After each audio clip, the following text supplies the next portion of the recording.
طبعا هذه الدنيا مع التكريم تاع اليوم. السلام عليكم، حسن معكم.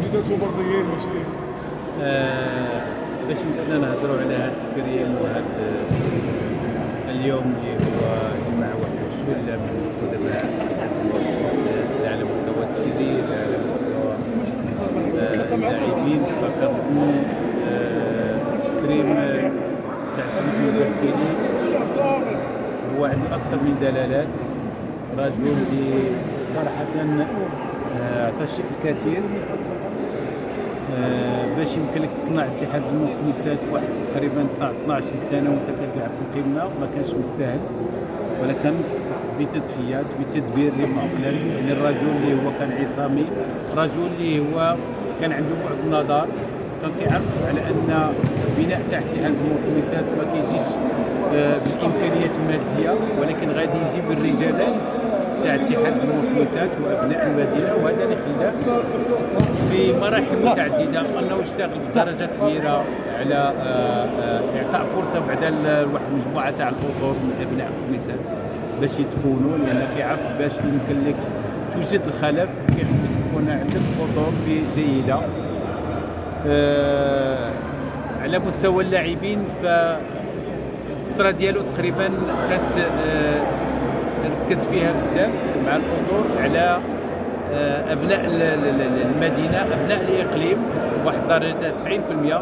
طبعا كانت تميل في نوع اخرى دائما كتكون سياسه تعجب بعض اللاعبين اللي كيدعموا الفريق.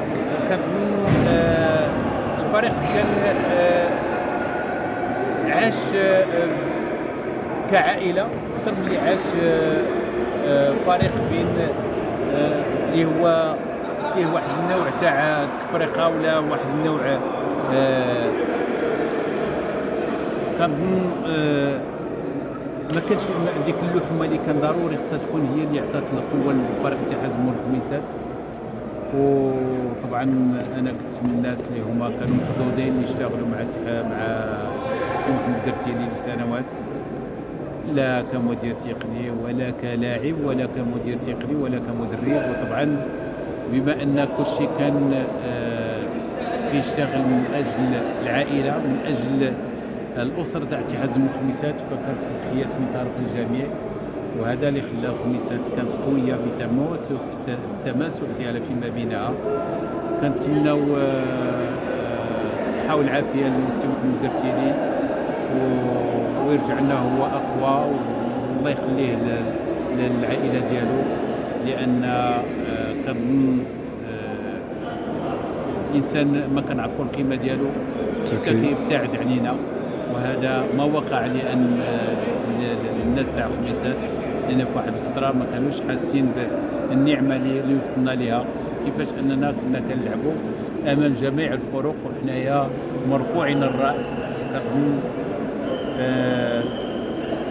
السي محمد الكرتيلي غنقول لكم هو ذاك الاب الروحي لواحد الاجيال اللي كثيره، هو مدرسه في حد ذاتها اللي كيخصنا اننا نزيدوا نقراو عليه بزاف، كيفاش استطاع باش يدبر الامور ديالو بامكانيات متواضعه. وهذا طبعا هذا كيبين على ان الامكانيات الماديه ماشي هي اللي كيمكن لها تصنع الحالات، ولكن الرجالات. وإلا بنيتي شي مشروع الرجال فاكيد على ان غادي تاخذ نتائج. اذا هذه عبره، وهذا كذلك فرصه اللي نتمناوها تكون فاتحه خير على اتحاد المخمسات، لان فريق اللي هو في القلب، فريق اللي طبعا كنا كنتألموا الاوضاع اللي فيها، ولكن فريق يمكن له هو الان في مرحله تاع الانعاش، مريض ولكن لن يموت، لان فريق بتاريخ اللي هو كبير. واللي غنقول مره اخرى، شنو هو الراي ديالك سي مؤمن في ما آلت اليه الاوضاع بفريق اتحاد الزموري؟ ما يعيشه الفريق حاليا؟ هذه مساله طبعا هي كتضر في القلب، لان كما قلت لك عشنا سنوات في القسم الوطني الثاني وكانت كتجينا عاديه، ولكن الوقت اللي وصلنا للقسم الوطني الاول ولينا كنتحداو الفروق الكبيره على المستوى الوطني، سواء داخل اتحاد الخميسات او في خارج المدينه، من بعد وليتي كتألم بزاف لانك كنتي كتقارع الكبار، وصلتي انك تلعب عصبة الابطال.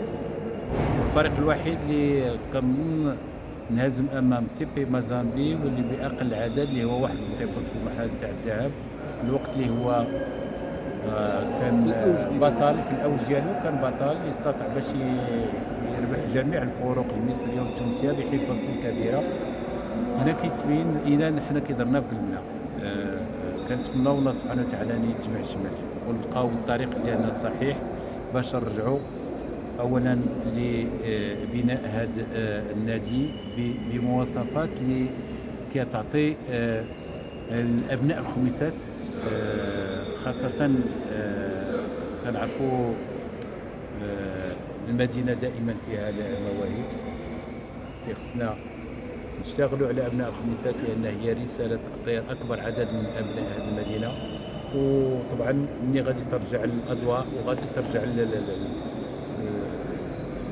القسم الوطني الاول ماشي بعيد، يمكن في ظرف عامين 3 سنين اذا تكاتفت الجهود وتم تصحيحه ما يمكن تصحيحه، اكيد على اننا يمكننا نشوفوا فريق تاع حزم الخميسات مره اخرى كيرفع راسنا عاليا ونكونوا كنفتخروا به، ولو اننا دائما كنفتخروا به كما بغى يكون لان كيبقى. شكرا.